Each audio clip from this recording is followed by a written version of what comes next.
وأشهد أن لا إله إلا الله وحده لا شريك له وأشهد أن محمدا عبده ورسوله اللهم صل وسلم على عبدك ورسولك محمد وعلى آله وأصحابه أجمعين أما بعد فالمسلمات والأمهات والأخوات رحمني ورحمكم الله. Alhamdulillah, pada hari ini Allah Subhanahu wa taala memudahkan kepada kami dan kepada kita semuanya untuk berhadir ke tempat ini di Pondok Putri Ma'had Imam An-Nawawi Kota Langsa dalam rangka melanjutkan kajian rutin membahas kitab Nasihati lin Nisa, nasihatku untuk para wanita muslimah, masih berkaitan hak-hak suami yang mesti diberikan oleh istri, hak-hak suami yang hendaknya diindahkan oleh para istri, yaitu yang ke-9 di halaman 157. Di antara hak suami, annahu idza mata anha. Baik, sebelumnya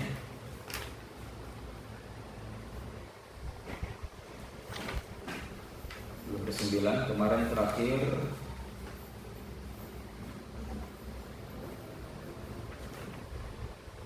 yang ke-8.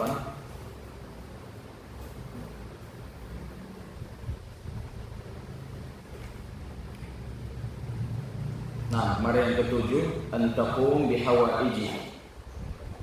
Hak suami itu di mana para istri mesti menjalankan kewajiban-kewajibannya atau apa yang dibutuhkan oleh suaminya. Kenapa? Kemarin ada beberapa alasan, di antaranya adalah laki-laki itu pemimpin yang mesti dimuliakan dan dilayani. Dan alasan yang kedua, alasan yang pertama kemarin,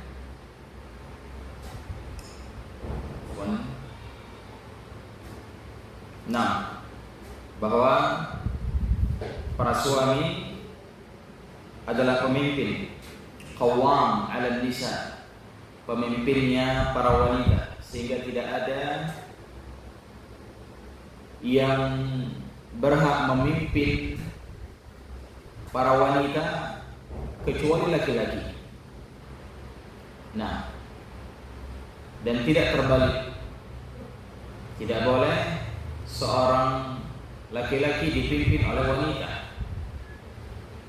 Dan Nabi telah mengatakan, la yufliha qaumun walau amruhum imra'ah.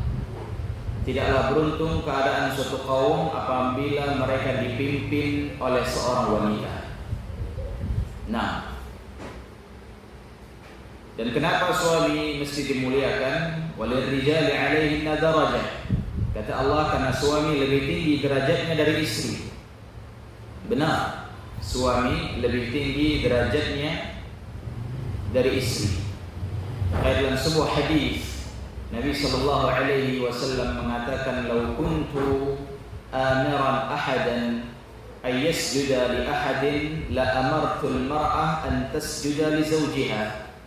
Kalaulah aku diperbolehkan untuk memerintahkan seseorang untuk sujud kepada orang lain, maka aku akan perintahkan seorang istri untuk sujud kepada suaminya, li'idhami sya'niha, karena begitu besar kedudukan seorang suami bagi istri.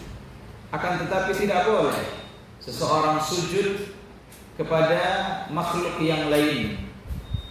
Tidak boleh seseorang sujud kepada sesama makhluk karena makhluk hanya boleh sujud kepada Khaliq. Makhluk hanya boleh sujud kepada Sang Pencipta, yaitu Allah Subhanahu wa taala. Namun kalau seseorang itu boleh sujud kepada makhluk, maka kata Nabi, aku akan perintahkan wanita, istri untuk sujud kepada suaminya. Ini menunjukkan begitu besarnya kedudukan seorang suami. Nah, kemudian di antara alasan yang lain, Nabi sallallahu alaihi wasallam bersabda, ala wastausu bin nisa'i khairan. Hendaknya kalian berwasiat atau memperlakukan para istri dan wanita itu dengan baik. Fa innama hunna awanin 'indakum. Karena sesungguhnya istri itu awan. Istri itu partner hidup kalian. Laisa tamlikuna minhunna syai'an ghaira dzalik. Tidak boleh bagi kalian memperlakukan mereka dengan buruk. Yaitu suami tidak boleh memperlakukan istrinya dengan buruk. Illa ayyatina bi fahishatin mubayyinah, kecuali istrinya itu melakukan hal-hal yang buruk yang bertentangan dengan syariat, melakukan kedurhakaan, maka seorang suami boleh mengambil sikap untuk mendidik dia dengan pendidikan yang lebih tegas. Nah, dan Nabi mengatakan fa in fa'alna fahjuruhun fil madaji'. Maka sekiranya para istri itu melakukan perbuatan fahish, perbuatan yang mungkar, menyalahi agama, fahjuruhunna fil madaji', maka beri hukuman kepada mereka berupa pisah ranjang. Berupa pisah ranjang, artinya tidak tidur sekamar atau seranjang dengan mereka. Wadribuhun darban ghaira mubarrih. Kalau istri itu durhaka, maka berilah hukuman berupa pukulan, namun pukulan itu bukan pukulan menghardik, bukan pukulan menzalimi, bukan pukulan membekas, tapi sekedar pukulan bahwa suaminya sedang tidak ridha kepada dirinya. Para ulama, di antaranya Syekh Sulaiman Ar-Ruhaili, beliau Syekh Sulaiman Ar-Ruhaili, beliau memberikan contoh seperti seorang lelaki memukul istrinya dengan ujung kain. Memukul istrinya dengan ujung kain atau memukul istrinya dengan ujung siwak. Nah, jadi bukan memukul dengan pukulan yang mubarrih, pukulan yang memberikan bekas. Fa in ata'nakum fala tabghu 'alaihinna sabila. Dan jikalau istri-istri kalian mentaati kalian, maka jangan kalian mencari-cari kesalahan istri. Ala inna lakum ala nisaikum haqqa. Maka hendaknya kalian memberikan hak istri-istri kalian. Wali nisaikum alaikum haqqa. Dan kalian juga memiliki hak terhadap istri kalian. Nah, dan di antara haqqukum ala nisaikum, hak kalian wahai para suami terhadap istri kalian, fala yuti'na furushakum man takrahun. Jangan sampai seorang istri memasukkan orang lain ke dalam kamarnya dari orang-orang yang mereka tidak ridhai. Wala ya'dzan fi buyutikum liman takrahun. Tidak boleh istri memasukkan orang-orang yang tidak disukai oleh suaminya. Ala wa haqquhun 'alaikum. Dan ketahuilah di antara hak seorang istri, an tuhsinu ilaihin fi kiswatihin wa ta'amihin. Hendaknya para suami berlaku baik kepada istri mereka dengan memberikan pakaian yang layak dan makanan yang layak untuk mereka. Jemaah yang dimuliakan oleh Allah Subhanahu wa taala. Dan hak-hak lainnya yang masih banyak, alasan-alasan lainnya yang masih banyak kenapa seorang istri harus memuliakan dan melayani suaminya. Kemudian yang ke-8, di antara hak suami yang mesti dia dapat dari istrinya, ala tas'aluhu talaq fi ghairi ma ba's. Tidak boleh seorang wanita meminta cerai dalam perkara-perkara yang diharamkan baginya. Tidak boleh seorang wanita meminta cerai. Ada permasalahan sedikit minta cerai. Ada permasalahan sedikit minta dipulangkan ke orang tua. Ada permasalahan sedikit minta pulang kampung dan seterusnya. Ini hal-hal yang tidak baik. Nah, karena Nabi SAW pernah mengatakan, ayyuma imra'atin sa'alat zawjaha at-talaq fi ghairi ma ba's fa haramun 'alaiha raihatul jannah. Wanita manapun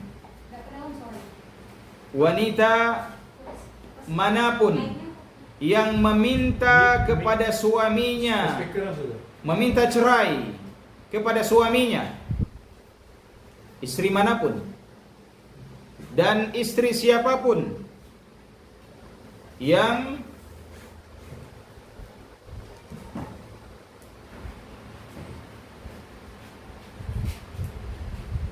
nggak dicas. Jadi speakernya itu harus dicas sebelum atau sesudah dipakai, harus dicas. Begitu juga mikrofonnya. Baik, kita lanjutkan. Jadi antara hak suami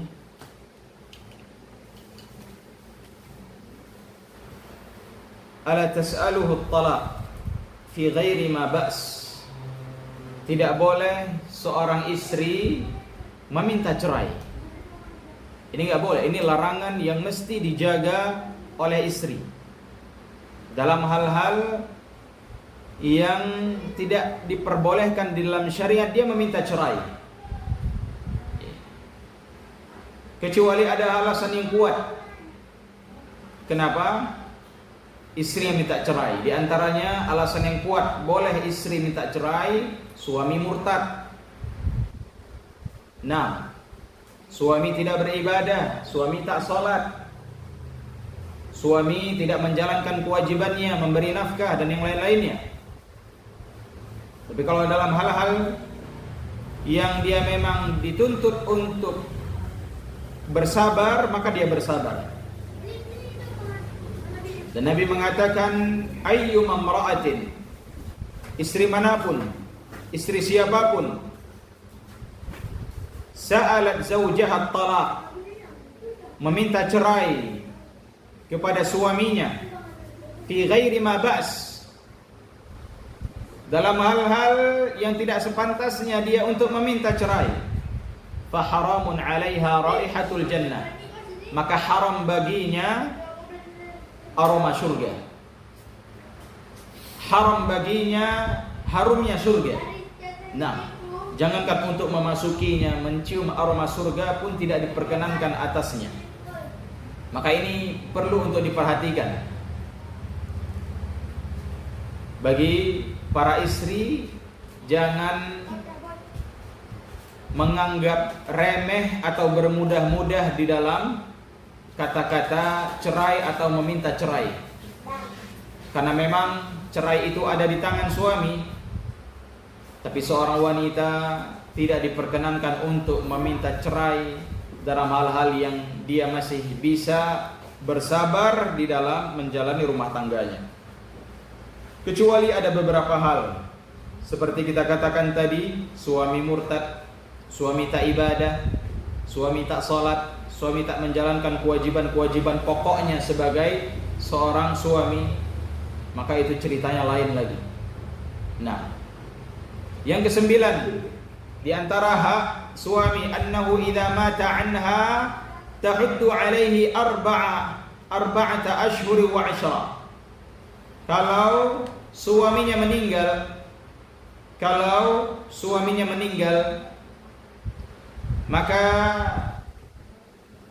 dia diperintahkan untuk atau diperbolehkan baginya berkabung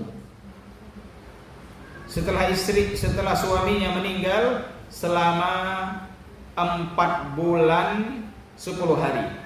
Selama 4 bulan 10 hari. Ini masa berkabung wanita yang ditinggal suami, yang meninggal.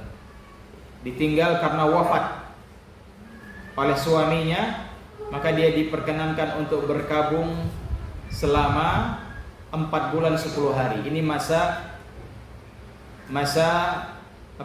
ihdad.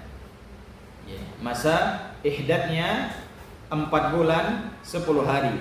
Sebagaimana firman Allah Subhanahu wa taala dalam surah Al-Baqarah ayat 234, Allah menyatakan walladzi yutawaffawna minkum, dan orang-orang yang suaminya meninggal, suami yang meninggal, wa yadharuna azwaja, dan dia meninggalkan istri, suami yang wafat meninggalkan istri, yatarabbasna bi anfusihin, maka hendaknya para istri berkabung atau menangguhkan dirinya selama 4 bulan 10 hari, arba'ata ashhuri wa 'ashra. Fa idza balagna ajalahun, dan apabila telah habis masa ihdatnya, fala junaha 'alaikum fima fa'alna fi anfusihinna bil ma'ruf wallahu bima ta'maluna khabir. Setelah masa ihdatnya selesai, maka tidak mengapa dia melakukan amalan-amalan yang lain, apakah ingin mencari pasangan yang baru atau perkara ma'ruf lainnya, maka diperkenankan baginya. Nah, jemaah yang dimuliakan oleh Allah Subhanahu wa taala, berkata Al-Hafidz Ibnu Katsir, "Hadza amrun minallah lin-nisa." Ini perkara manusia, perkara dari Allah Subhanahu wa taala untuk kaum wanita, allati yatawaffa anhun azwajahun, yang mana mereka ditimpa musibah berupa wafatnya suami mereka, di mana mereka diperkenankan atau diperbolehkan berkabung berduka selama masa 4 bulan 10 hari. Nah, kalau selain suami tidak boleh berkabung selama itu. Selain suami itu hanya diperkenankan 3 hari. Tidak boleh lebih dari 3 hari.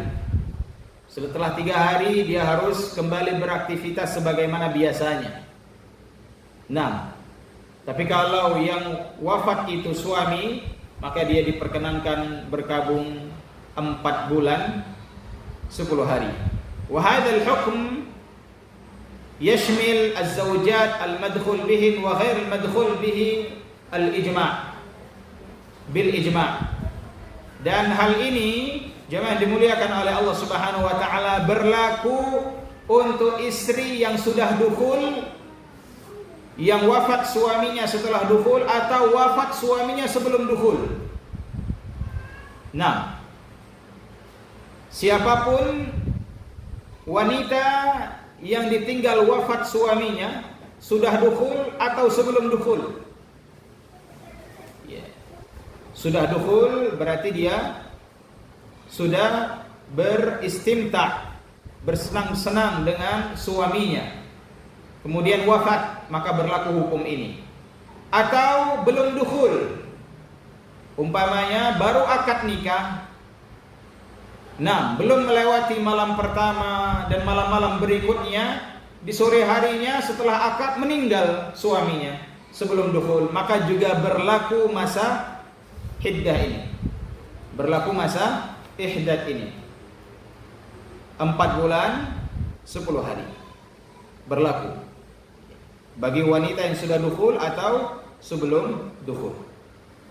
Nah, dalilnya umumul ayat al-karimah, keumuman ayat Al-Quran yang ada dalam surah Al-Baqarah ayat 234. Nah, begitu juga ketika Ibnu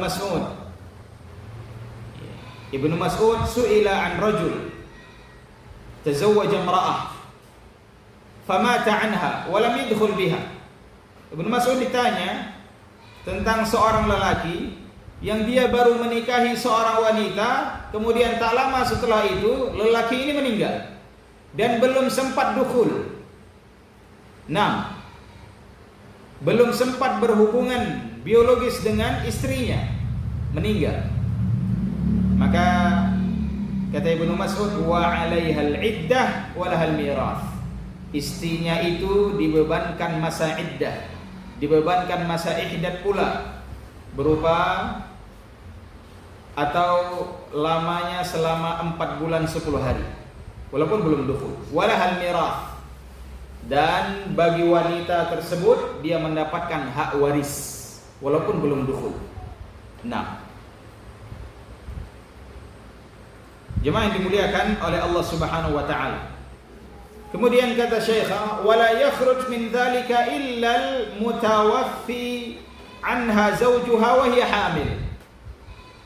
Dan tidak masuk dalam kategori ini, tidak masuk dalam kategori wanita masa ihdatnya 4 bulan 10 hari, tidak masuk dalam kategori ini bagi mereka yang meninggal suaminya dalam keadaan dia hamil. Meninggal suaminya dalam keadaan dia hamil, maka masa iddahnya sampai dia melahirkan. Jadi tidak menunggu 4 bulan 10 hari. Masa iddahnya menunggu sampai dia melahirkan. Kapan dia melahirkan, selesai masanya.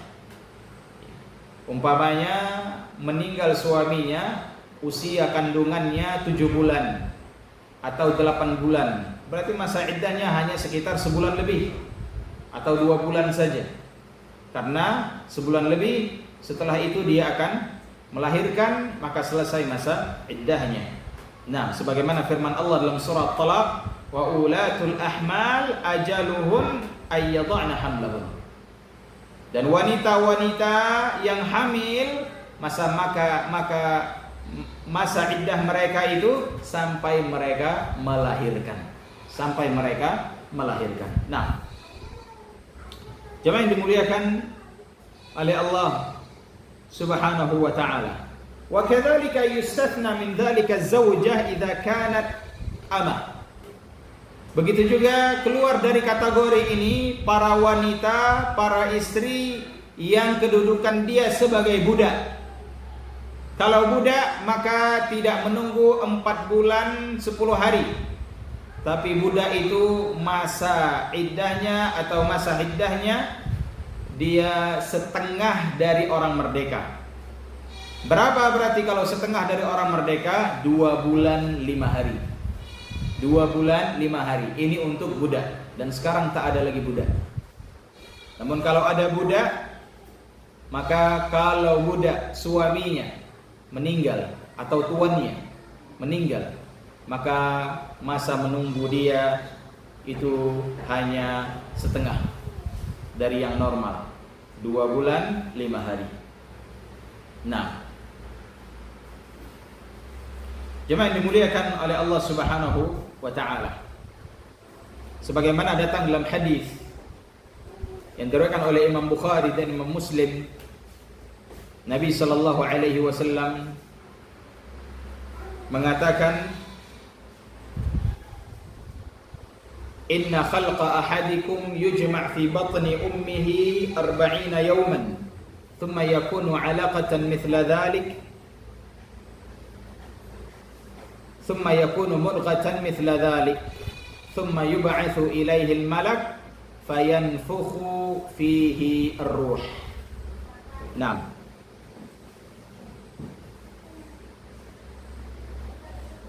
Jadi di antara para ulama sebagaimana Muhammad bin Sirin dan sebagian madhab Zahiriyah, ada yang menyamakan masa iddahnya orang yang merdeka dengan budak itu sama-sama 4 bulan 10 hari. 4 bulan 10 hari. Namun yang lebih kuat adalah setengahnya. Bagi budak setengahnya. Bagi budak setengahnya. Yang berpendapat disamakan, ini dalilnya dalil Ibnu Mas'ud yang kita bacakan tadi, bahwa penciptaan manusia dalam perut seorang ibu 40 hari pertama itu segumpal nutfah, segumpal mani. Kemudian 40 hari berikutnya berupa segumpal darah, dan 40 hari berikutnya berupa segumpal daging. Setelah masanya 120 hari atau sama dengan 4 bulan, fayanfukhu fihi ruh, baru ditiup ruh. baru ditiup ruh. Sehingga di sini dijadikan dalil 4 bulan ini adalah masa di mana janin sudah mulai bergerak. Dan kenapa masa iddahnya harus 4 bulan? Karena disitulah orang-orang wanita baru terasa bahwasanya bisa diprediksi, dipastikan dia dalam keadaan hamil. Nah, walaupun sekarang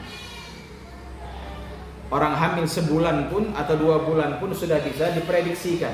Akan tetapi untuk keamanan maka 4 bulan 10 hari bahkan lebih, ditambah lagi 10 hari. Tidak hanya 4 bulan tapi ditambah 10 hari ihtiyatan untuk kehati-hatian.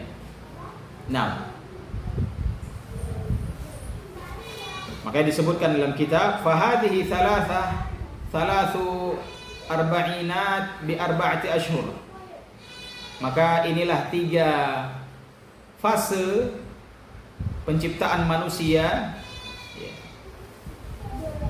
bi arba'ati ashhur, dengan jumlah bilangan 4 bulan, wal ihtiyat bi 10 ba'daha, dan untuk kehati-hatian ditambah dengan 10 hari setelahnya.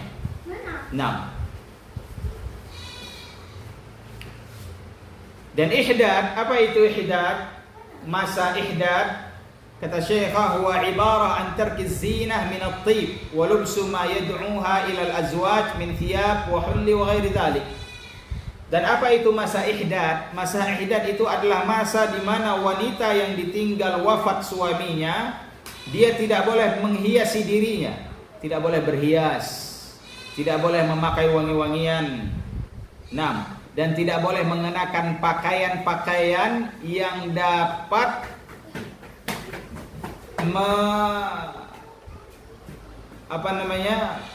yang dapat membuat dia atau membuat orang lain tertarik untuk menikahi dirinya. 6. Tidak boleh juga memakai perhiasan-perhiasan. 6. Wa yajibul ihdad ala jami'i zawjat. Dan diwajibkan masa ihdad ini 4 bulan 10 hari bagi setiap istri yang ditinggal wafat oleh suami mereka. Nah,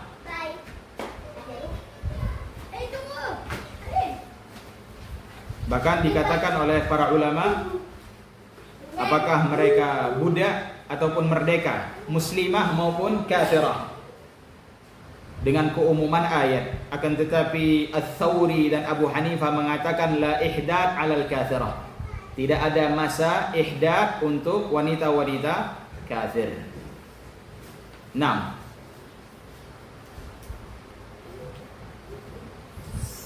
Dan dalilnya di sini, la yahillu limra'atin tu'minu billahi wal yawmil akhir an tuhidda 'ala mayyit fawqa 3 illa 'ala zawjin 4 ashhur wa 'ashra. Tidak halal bagi istri manapun yang beriman kepada Allah dan hari akhir an tuhidda 'ala mayyit, untuk berkabung terhadap jenazah di atas 3 hari kecuali berkabung atas kematian suaminya, maka diperkenankan 4 bulan 10 hari. Jadi ini masa ihdad bagi wanita yang ditinggal suaminya. Sedangkan yang ditinggal oleh selain suami, wanita dan siapapun tidak boleh berkabung lebih dari 3 hari. Kenapa diperbolehkan 3 hari? Karena yang namanya manusia, tabiat manusia, kalau ditinggal oleh kerabatnya, saudaranya, keluarganya, mesti dia akan bersedih. Maka masa bersedihnya, masa berkabungnya hanya boleh 3 hari, tak boleh lebih. Tapi kalau seorang suami, seorang istri yang ditinggal oleh suaminya berkabung atas wafatnya suami, itu bisa sampai 4 bulan 10 hari hanya untuk suami. Nah, dan tidak boleh lebih dari itu. Tapi kalau selain suami, anak sendiri, bahkan kakak sendiri, adik sendiri, tidak boleh berkabung lebih dari 3 hari. Nah, dan 3 hari itu kata para ulama masih masa tabiat manusia, diperbolehkan hal yang demikian, masih manusiawi. Jemaah yang dimuliakan oleh Allah Subhanahu wa ta'ala. Dan dalam permasalahan ini An-Nisa terbagi menjadi 3. Masa masa berkabung, masa ihdad ini, kategori wanita itu terbagi menjadi 3. At-taraful awal, model wanita yang pertama, ini yang paling ekstrimnya, di mana mereka idza mata qarib, kalau mati saudaranya, keluarganya, mereka melarang diri mereka atau membatasi diri mereka dari hal-hal yang mubah. Dari perkara-perkara mubah pun mereka tidak perkenankan, mereka haramkan terhadap diri mereka. Ya. 6. Ini tidaklah benar. Ammal ihdad 'ala zauj, bahkan kalau masa ihdad untuk suami mereka sendiri, mereka berlakukan fa innaha tuhaddu alaihi haulan kamilan wala taghtasil wala tatatayyab.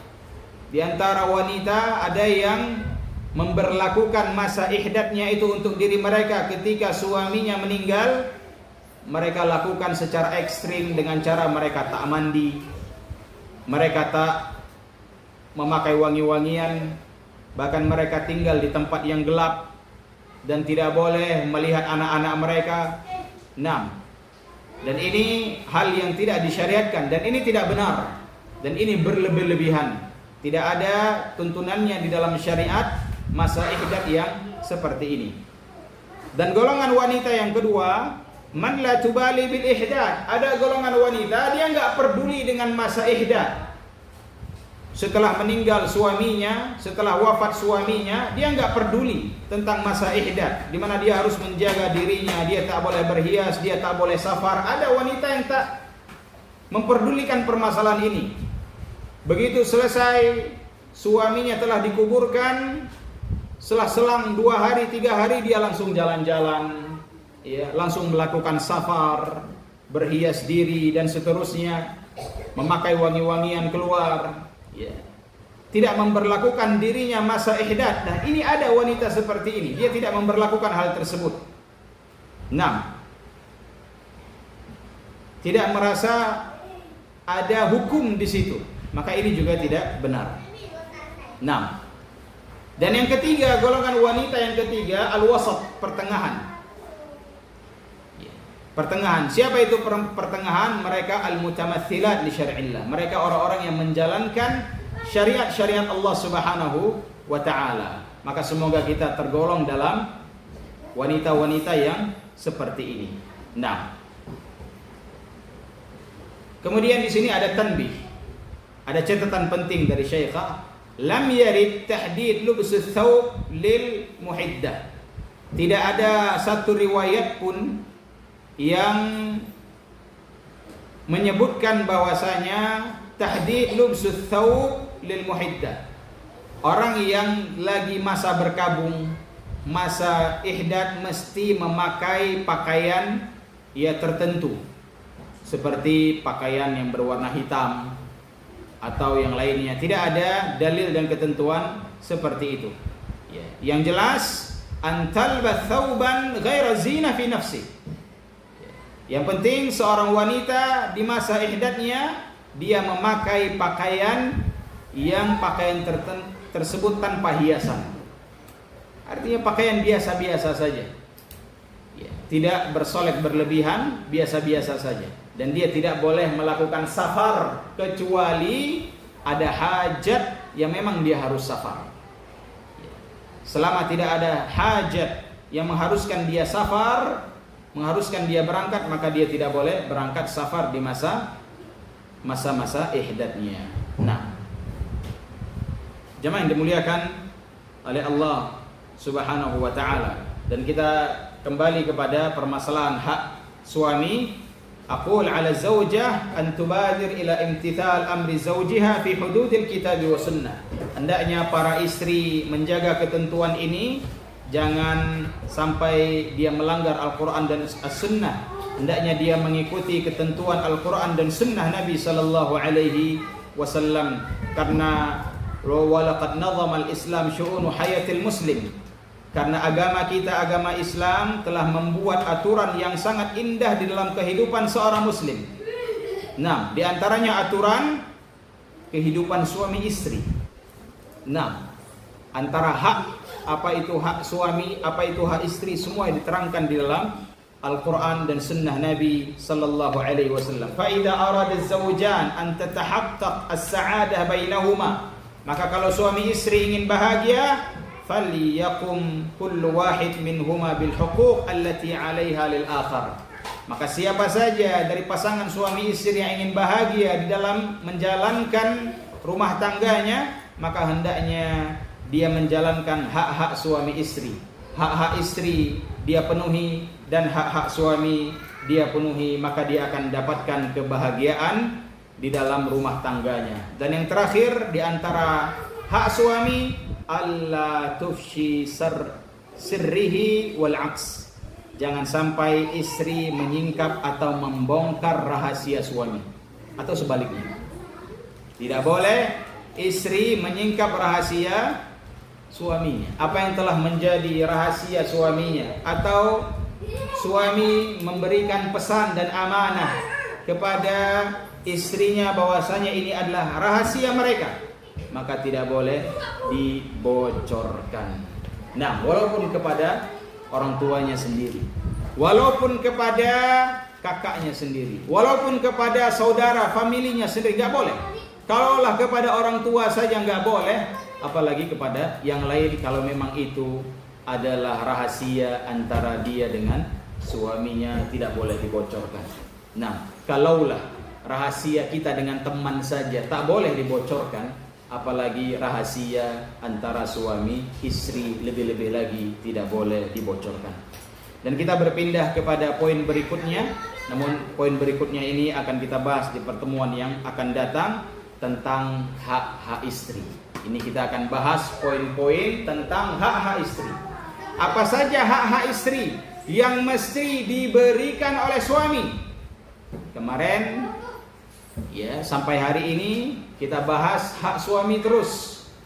Nah, sekarang kita akan membahas hak-hak istri apa saja, dan ternyata cukup banyak juga hak-hak istri yang mesti dipenuhi oleh para suami. Di antara yang terbesar adalah an yunfiqa 'alaiha, memberikan nafkah yang cukup sesuai dengan kemampuan suami. Ada suami ya profesinya sebagai tukang bangunan, ada suami yang profesinya sebagai orang kantoran, ada suami yang profesinya sebagai pedagang, maka penghasilan mereka beragam dan mereka memberikan penghasilannya, nafkahnya sesuai dengan kemampuan yang mereka miliki. Dan kelanjutannya insyaallah akan kita bahas di pertemuan yang akan datang. Kita cukupkan dulu karena kami akan mengisi dan melanjutkan kajian di Aceh Tamiang. Wassallallahu ala nabiyyina Muhammad wa ala alihi wa sahbihi wasallam. Assalamualaikum warahmatullahi wabarakatuh.